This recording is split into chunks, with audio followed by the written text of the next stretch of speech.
للہ رب العالمین والصلاة والسلام علی اشرف الانبیاء والمرسلین وعلی آلہ واصحابہ اجمعین۔ قال اللہ تعالی وتبارک فی شان حبیبہ مخبرا وآمرا ان اللہ وملائکتہ یصلون علی النبی یا ایھا الذین آمنوا صلوا علیہ وسلموا تسلیما۔ الصلاۃ والسلام علیک یا رسول اللہ وعلی آلک واصحابک یا محبوب رب العالمین۔ تمام حمد و ثناء، تعریف و توصیف اللہ جل مجدہ الکریم کی ذات بابرکات کے لیے، جو خالق کائنات بھی ہے اور مالک شش جہات بھی۔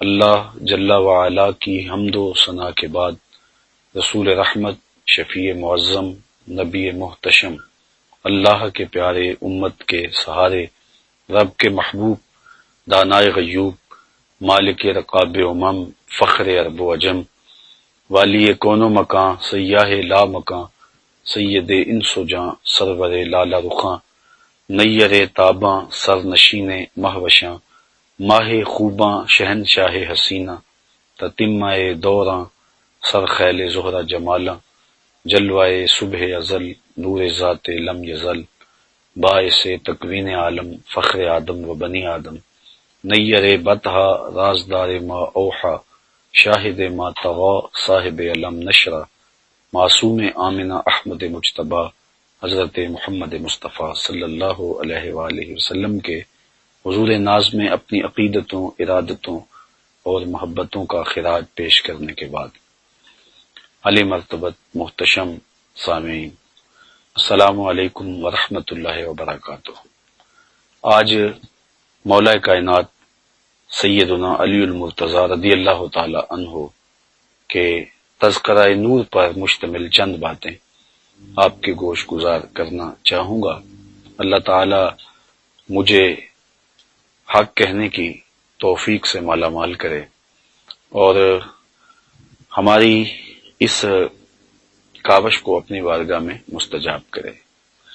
حضرت سیدنا علی المرتضیٰ رضی اللہ تعالی عنہ رسول کریم صلی اللہ علیہ وآلہ وسلم کے چچا زاد بھائی تھے، اور جب حضور نے اعلان نبوت کیا تو وہ خوش نصیب لوگ جنہوں نے سب سے پہلے حضور کی دعوت پہ لبیک کہا اور حضور کی نصرت، اعانت اور مدد کے لیے پوری قوت کے ساتھ کھڑے ہوئے، ان میں حضرت سیدنا علی المرتضیٰ رضی اللہ تعالیٰ عنہ کا نمایاں نام ہے۔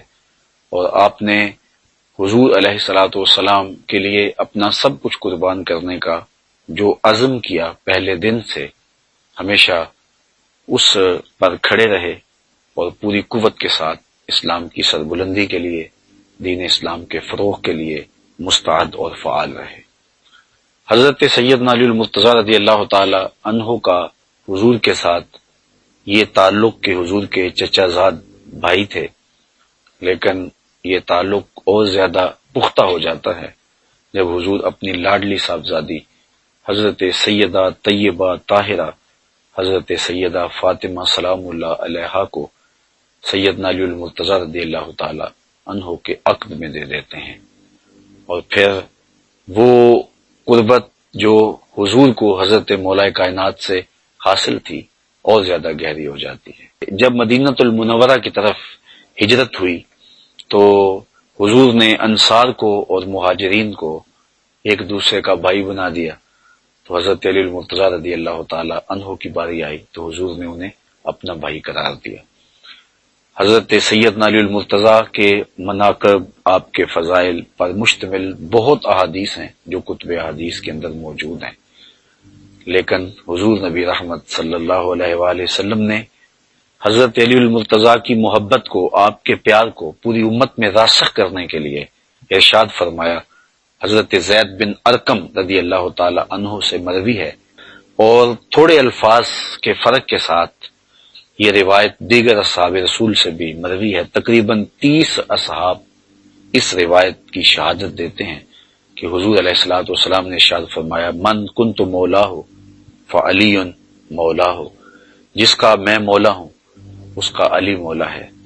تو حضور نے حضرت علی المرتضیٰ رضی اللہ تعالی عنہ کی محبوبیت کے لیے، آپ کے پیار کے لیے لوگوں کو آمادہ کیا اور ان کی محبت لوگوں کے سینوں میں دلوں میں جاگزیں کی۔ حضرت ام سلمہ رضی اللہ تعالیٰ عنہ سے مروی ہے، حضور نے ارشاد فرمایا لا یحب علیا منافق ولا یبغضہ مومن، علی سے منافق محبت نہیں کر سکتا اور مومن بغض نہیں رکھ سکتا۔ حضرت علی المرتضیٰ خود ارشاد فرماتے ہیں کہ اگر میں کسی مومن کی ناک پہ تلوار بھی مار دوں تو اس کے باوجود بھی وہ میرے ساتھ بغض نہیں رکھ سکتا، اور اگر کسی منافق کو میں خزانے بھی دے دوں تو وہ میرے ساتھ محبت نہیں رکھ سکتا۔ تو حضرت علی المرتضیٰ رضی اللہ تعالی عنہ کی محبت یقیناً ایمان کی علامت ہے اور آپ کا بغض نفاق کی علامت ہے۔ اس لیے اہل ایمان حضرت مولا کائنات سیدنا علی المرتضیٰ رضی اللہ تعالی عنہ سے ہمیشہ محبت کرتے آئے ہیں، اور کیوں نہ ان سے محبت کی جائے کہ جن کی محبت رسول اللہ کی محبت ہے، جن کی محبت دین کی محبت ہے، جن کی محبت اللہ اور اس کے رسول کی محبت قرار دی گئی ہے۔ حضرت سیدنا علی المرتضیٰ رضی اللہ تعالی عنہ کو حضور نے ہر مومن کا ولی قرار دیا۔ حضرت عمران بن حسین رضی اللہ تعالیٰ عنہ سے مروی روایت میں آتا ہے، حضور نے ارشاد فرمایا کہ ان علی منی وانا منہ وہو ولی کل مومن، کہ بے شک علی مجھ سے ہے اور میں علی سے ہوں اور وہ ہر مومن کا ولی ہے۔ حضرت سیدنا علی المرتضیٰ رضی اللہ تعالی عنہ کو معیار حق ٹھہرایا، اور حضرت علی المرتضیٰ کے حوالے سے قیامت تک آنے والے جو فتنے تھے ان کا ذکر بھی کرتے ہوئے حضور نے فرمایا، خود حضرت مولا کائنات اس حدیث کے راوی ہیں، فرماتے ہیں ایک دن حضور نے مجھے دیکھا اور فرمایا کہ تیری مثال حضرت عیسیٰ کی ہے۔ حضرت عیسیٰ کے معاملے میں آ کے دو طرح کے لوگ برباد ہو گئے، کچھ لوگوں نے ان کے ساتھ بغض رکھا حتیٰ کہ ان کی ماں پہ تہمت لگائی، وہ بھی برباد ہو گئے، اور کچھ لوگوں نے ایسی محبت کی کہ ان کے بارے میں وہ کہہ دیا جو وہ نہیں تھے، انہیں ابن اللہ کہہ دیا، اللہ کا بیٹا کہہ دیا، تو وہ لوگ بھی برباد ہوئے۔ حضرت علی المرتضیٰ رضی اللہ تعالیٰ عنہ فرماتے ہیں میرے بارے حضور نے ارشاد فرمایا کہ تیرے معاملے میں آ کے بھی دو لوگ برباد ہوں گے، ایک محبت کر کے برباد ہوں گے، ایک بغض رکھ کے برباد ہوں گے۔ احباب ذی وقار، ہم نے دیکھنا ہے کہ ہم کہیں محبت میں گمراہ تو نہیں ہو رہے، اور یہ بھی ہم نے دیکھنا ہے کہ کہیں حضرت علی المرتضیٰ رضی اللہ تعالی عنہ کے لیے دل کے کسی گوشے کے اندر کوئی بغض تو موجود نہیں ہے، حضرت مولا کائنات کا نام قلب کی تکلیف کا سبب تو نہیں ہے، اور یہ بھی دیکھنا ہے کہ ان کے ساتھ محبت کوئی اس طرح کا رنگ اختیار تو نہیں کر گئی کہ جن کی عظمتوں کے قصیدے زبان رسالت مآب صلی اللہ علیہ وسلم سے پڑھے گئے ہیں ہم ان کا بھی انکار کر دیں۔ تو حضرت سیدنا علی المرتضیٰ کی ذات کو معیار ٹھہرایا گیا۔ حضرت سیدنا علی المرتضیٰ رضی اللہ تعالیٰ عنہ کے حوالے سے حضور علیہ السلام کا روشن فرمان، انا دار الحکمت وعلی بابها، میں حکمت کا گھر ہوں اور علی اس کا دروازہ ہے، اور یہ بھی ارشاد فرمایا انا مدینۃ العلم وعلی بابها، میں علم کا شہر ہوں اور علی اس کا دروازہ ہے۔ تو حضرت سیدنا علی المرتضیٰ حکمت کے دروازے ہیں، اور حکمت کے وہ موتی جو آپ کے دامن میں ہیں۔ آئیے تھوڑے وقت کے لیے کچھ موتی ہم بھی چنتے ہیں۔ حضرت سیدنا علی المرتضیٰ رضی اللہ تعالیٰ عنہ فرماتے ہیں افضل الزہد اخفاء الزہد، بہترین زہد وہ ہے جس میں زہد کو مخفی رکھا گیا ہو۔ انسان اپنی عبادتیں، اپنی زندگی کے اعمال صالحہ جتنا مخفی رکھے گا اس قدر ہی اس کو اللہ کی رحمتیں نصیب ہوں گی، اور یہ اخفاء ہی اس کے زہد کا حسن ہے، اور یہی اس کے زہد کا جمال ہے۔ تو حضرت مولا کائنات نے افضل زہد اس زہد کو قرار دیا جس میں زہد کا اخفاء ہو۔ اور ایک دوسرے قول میں آپ ارشاد فرماتے ہیں اشرف الغناء ترک المنع، بہترین غنا یہ ہے کہ آرزوؤں کو ترک کر دیا جائے۔ آرزویں ترک نہیں ہوں گی، تمنائیں ختم نہیں ہوں گی، تو پھر انسان کھرب پتی ہونے کے باوجود بھی کنگال رہے گا۔ ہر وقت، ہر لمحہ، ہر لہجہ اس کی ہرس اسے بے چین اور مضطرب رکھے گی۔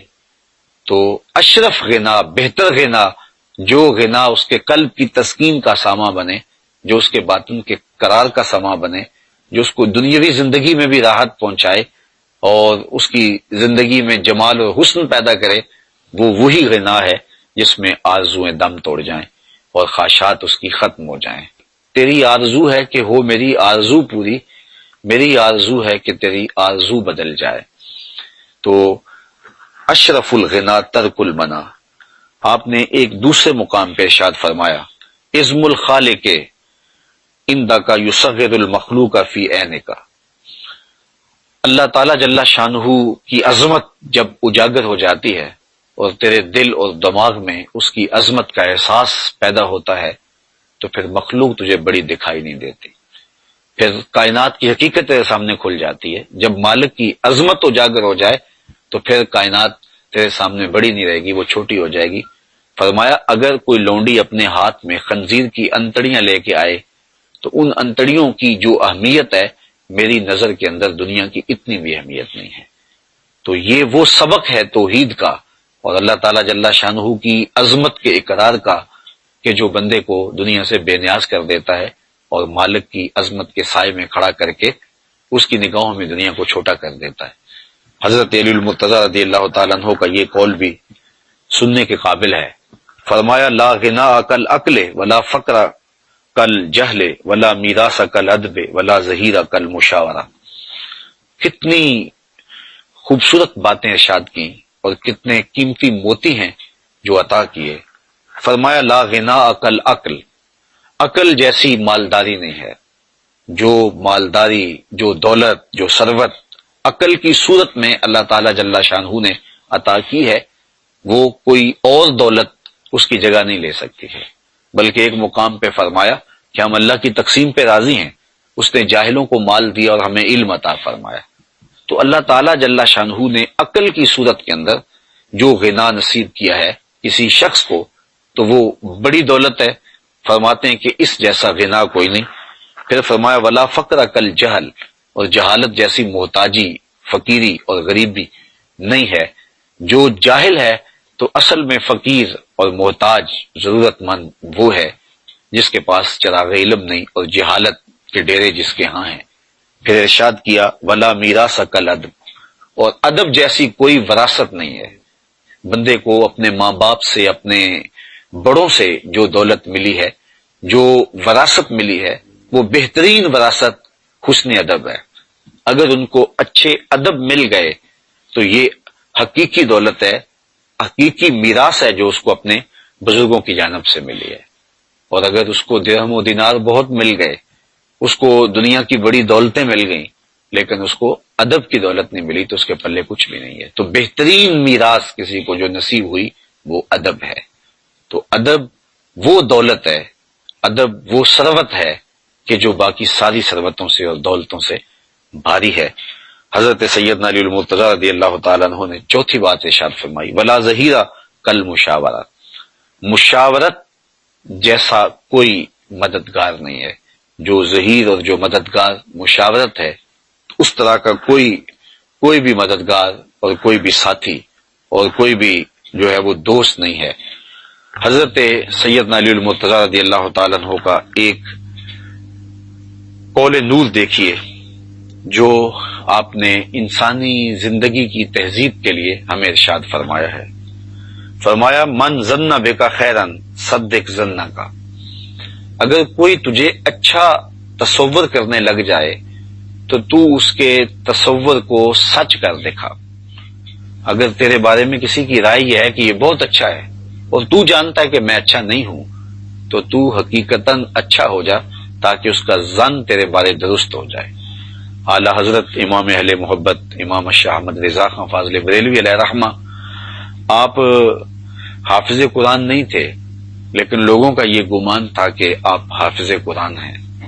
ماہ سیام کی گھڑیاں آئیں تو لوگوں نے آپ سے کہا حضرت آپ اس مرتبہ قرآن سنائیے، تو آپ قرآن مجید کے حافظ نہیں تھے لیکن لوگوں کا یہ ظن تھا، تو آپ نے قرآن مجید یاد کر لیا اور ایک مہینے کے اندر حفظ بھی کیا اور سنایا بھی۔ روزانہ پڑھتے تھے اور شام کو سنا دیتے تھے کہ لوگوں کا میرے بارے ظن یہ ہے کہ میں حافظ قرآن ہوں، تو چلو میں حافظ قرآن بن جاتا ہوں۔ تو سیدنا علی المرتضی فرماتے ہیں جب لوگوں کا تیرے بارے اچھا ظن ہو تو تو ان کے ظن کے مطابق ہی ہو جا تو ان کے زن کو سچا کر دکھا۔ آپ کا ایک اور قول جو زندگی میں بہت زیادہ ہمیں رہنمائی فراہم کرتا ہے، بالخصوص فتنے کے دور میں یہ قول انتہائی رہنما قول ہے۔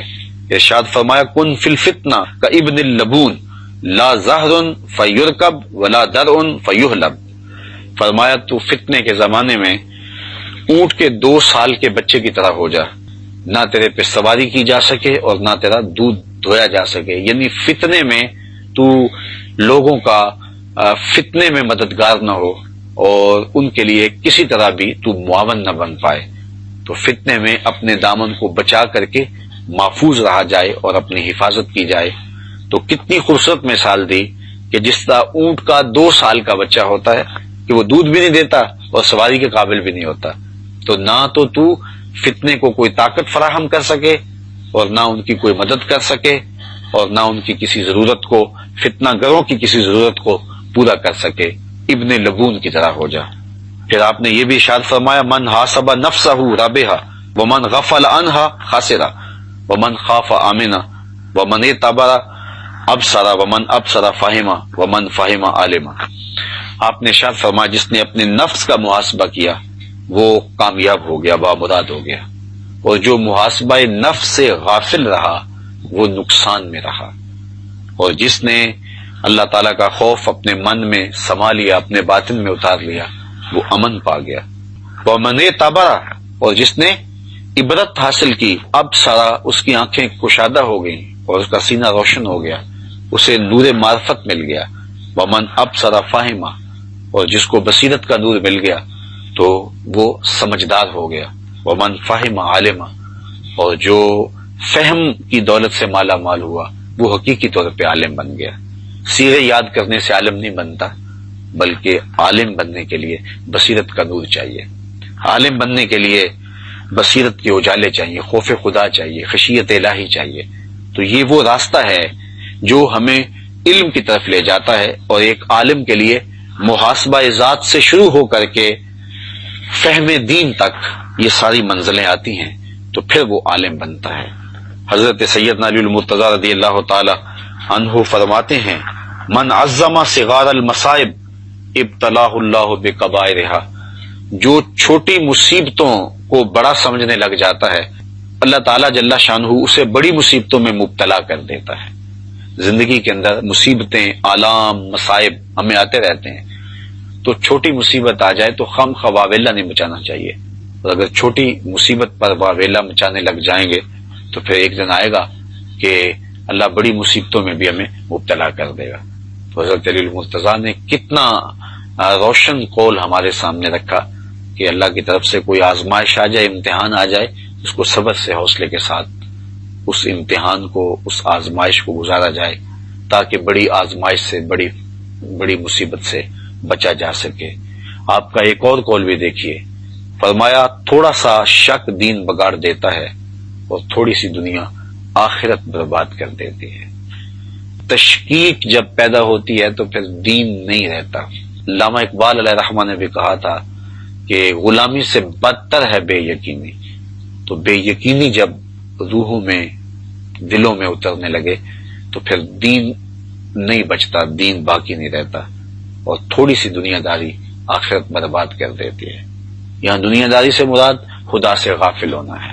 چیز دنیا از خدا غافل بدن، علامہ رومی کہتے ہیں خدا سے غفلت کا نام دنیا ہے۔ سونے چاندی، کاروبار، یہ زندگی کے امور دنیا نہیں ہے۔ جب غافل ہوں گے تو وہ چاہے ہم ممبر پہ بیٹھے ہوں گے یا کعبے کا طواف کر رہے ہوں گے تو وہ دنیا داری ہوگی۔ تو ہم اپنے آپ کو غفلت سے بچائیں اور تھوڑی سی دنیا داری سے بھی اپنے آپ کو محفوظ رکھیں تاکہ آخرت کی بربادی نہ ہو۔ حضرت سیدنا علی المرتضی رضی اللہ تعالیٰ عنہ کا ایک اور سنتے جائیے، فرماتے ہیں پرہیزگاری کے سوا حلم درست نہیں ہے اور طمع سے دین سلامت نہیں رہتا۔ جب پرہیزگاری موجود نہیں رہتی تو پھر طبیعتوں میں حلم پیدا نہیں ہوتا، اور جب کسی کی طبیعت میں طمع پیدا ہو جاتی ہے تو پھر دین سلامت نہیں رہتا۔ جب طمع پیدا ہو تو پھر دین کی حفاظت کون کرے گا؟ تو حضرت سیدنا علی المرتضی رضی اللہ تعالیٰ عنہ کے یہ نور اقوال ہماری زندگی کے تیور اور دھارے بدل سکتے ہیں، اور ہمیں ایک اچھا اور صالح انسان بننے کے لیے یہ قول ہمارے لیے رہنما ہے اور روشنی ہے۔ حضرت علی المرتضیٰ رضی اللہ تعالیٰ عنہ چونکہ شہر حکمت کے دروازے ہیں، اس لیے ہمیں انہیں زندگی گزارنے کا کامل اور مکمل نصاب دیا ہے۔ اس نصاب زندگی سے زندگی کا حسن کشید کیا جا سکتا ہے اور زندگی کی بہتریاں تلاش کی جا سکتی ہیں۔ اللہ ان کے نقوش پاک کی برکتیں روحوں میں اتار دے۔